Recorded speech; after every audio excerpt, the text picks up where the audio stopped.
ભાજપના કોર્પોરેટર શ્રીરંગ રાજેશ આર્યના ઘરે સ્થાપિત શ્રીજીનું આજે શ્રદ્ધાભેર વિસર્જન કરવામાં આવ્યું હતું, જેમાં ભાજપના અગ્રણીઓ હાજર રહ્યા હતા।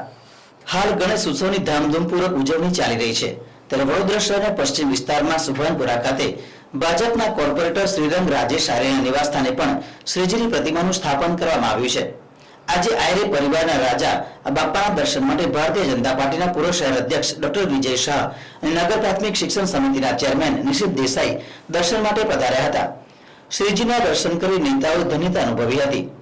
આયરે પરિવારની ગણેશ ઉત્સવની શુભકામનાઓ આપી હતી। ગણેશ ઉત્સવના આજે 7મા દિવસે આયરે પરિવારના રાજા શ્રીજીની પ્રતિમાનું ઇકો ફ્રેન્ડલી રીતે વિસર્જન ઘર આંગણે જ કરવામાં આવ્યું હતું।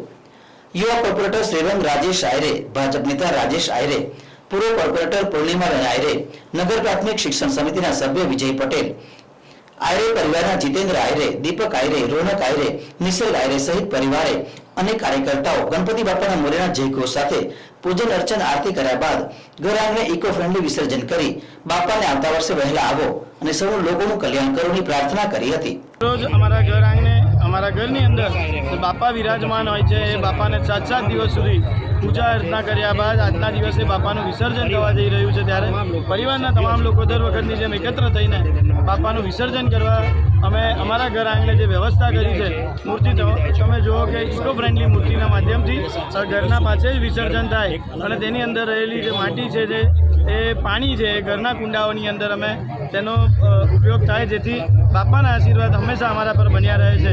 અને તે જ સાથે બાપાનું આજે વિસર્જન એટલે કે ફરીથી એક વખત બાપા આજે વિસર્જન થઈને આવતા વર્ષની ફરીથી અમે તેમની રાહ જોવાના છે, ત્યારે આજના દિવસે વિસર્જન કરવા જઈ રહ્યા છે।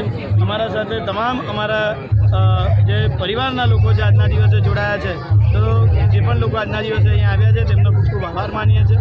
સાથે મીડિયા કર્મીઓનો પણ અમે ખૂબ ખૂબ આભાર માનીએ છીએ। એવી જ રીતે આપને કહું કે વડોદરા શહેરની અંદર ઠેર ઠેર જગ્યાએ વડોદરા મહાનગરપાલિકાના માધ્યમથી જે સુંદર વ્યવસ્થાઓ કરવામાં આવી છે, તે બદલ Vadodara corporation, municipal commissioner Shri, mayor Shri તેમજ ફાયર ઓફિસર્સ અને ફાયરની જે ટીમ છે, પોલીસ કર્મી છે, જે વડોદરા શહેર પોલીસનો પણ અમે ખૂબ ખૂબ આભાર માનીએ છીએ કે સુંદર વ્યવસ્થા, કોઈને પણ અવગણતા ના પડે અને સુંદરતા રીતે પોતાના બાપાની જે આરાધના કરી છે, જે આસ્થાથી કરી છે, એ પોતાના બાપાને વિસર્જન થાય એ તમામનું જે વ્યવસ્થા કરી છે, તે બદલ વડોદરા કોર્પોરેશનનો પણ અમે ખૂબ ખૂબ આભાર માનીએ છીએ।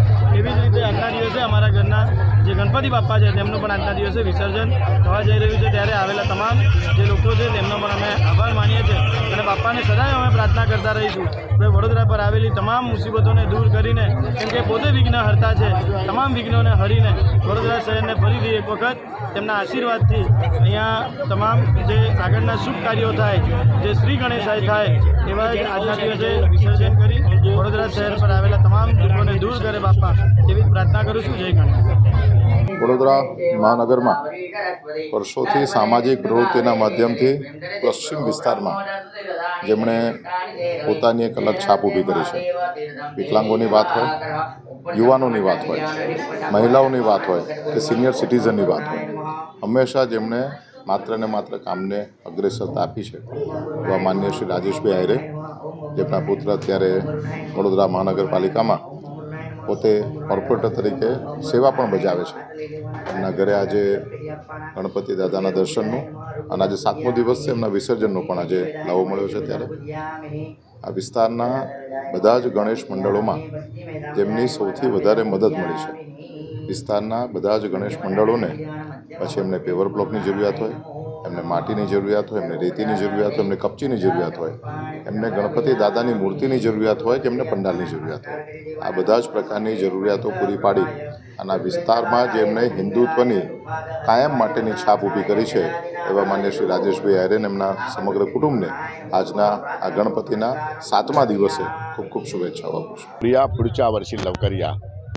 ગણપતિ દાદાના ઘરે તો અમે દરેક વાર કોઈ વિનાયક જઈએ, કોટ ગણેશ છેલ્લા 45 વર્ષથી જઈએ, પણ આ જ રીતના જ્યારે પોતાના ઘર પર જ્યારે દાદાના આશીર્વાદ હોય, 7 દિવસ સુધી પાઠ પૂજા સાથે, ધાર્મિક સાથે, સંસ્કાર સાથે, જે આપણા સંગઠન જે લોકમાન્ય ટિળકના જે એક ગોલ હતો કે લોકો સમાજ સાથે જોડાય, સાથે સાથે ઘરે ઘર સુધી પહોંચે, 7 દિવસ સુધી બાબાના જે આશીર્વાદ હતા, આજે 7મા દિવસે એક વિસર્જન, આવનારું એક નવું વિસર્જન, ક્યારે વિસર્જન હોતું નથી, હર હંમેશા ગણપતિ દાદાના આશીર્વાદ જ હોય છે.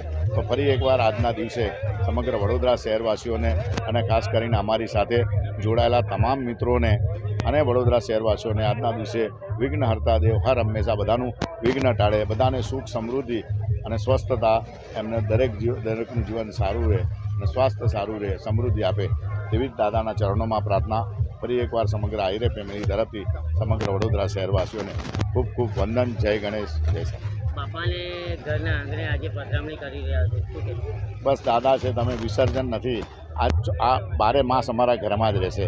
કારણ કે આ વિસર્જન પછી એની જ માટી દ્વારા અમે વર્ષો સુધી આ જ માટીથી અમારા તુલસીના કુંડ અમારા ઘરની અંદર હોય છે. એટલે વિસર્જન હોતું જ નથી, એ સર્જન જ હોય છે.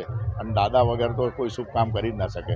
આવનારા દિવસોમાં આ જ રીતના શુભ કામો, લાભના કામો, બધા જ જે લોકોના સમૃદ્ધિના કામો, લોકોના સેવાના કામો દાદા હર હંમેશા અમારા પર આશીર્વાદ આપે. અમે લોકો સુધી, હું છું, શ્રીરંગ છું, અમારા સમગ્ર આહિરે પરિવાર, અમારા મિત્રો આવી જ રીતના સેવા કરતા રહે અને આવી જ તાકાત સમગ્ર શહેરવાસીઓને આપે તેવી શુભેચ્છા સાથે જય ગણેશ.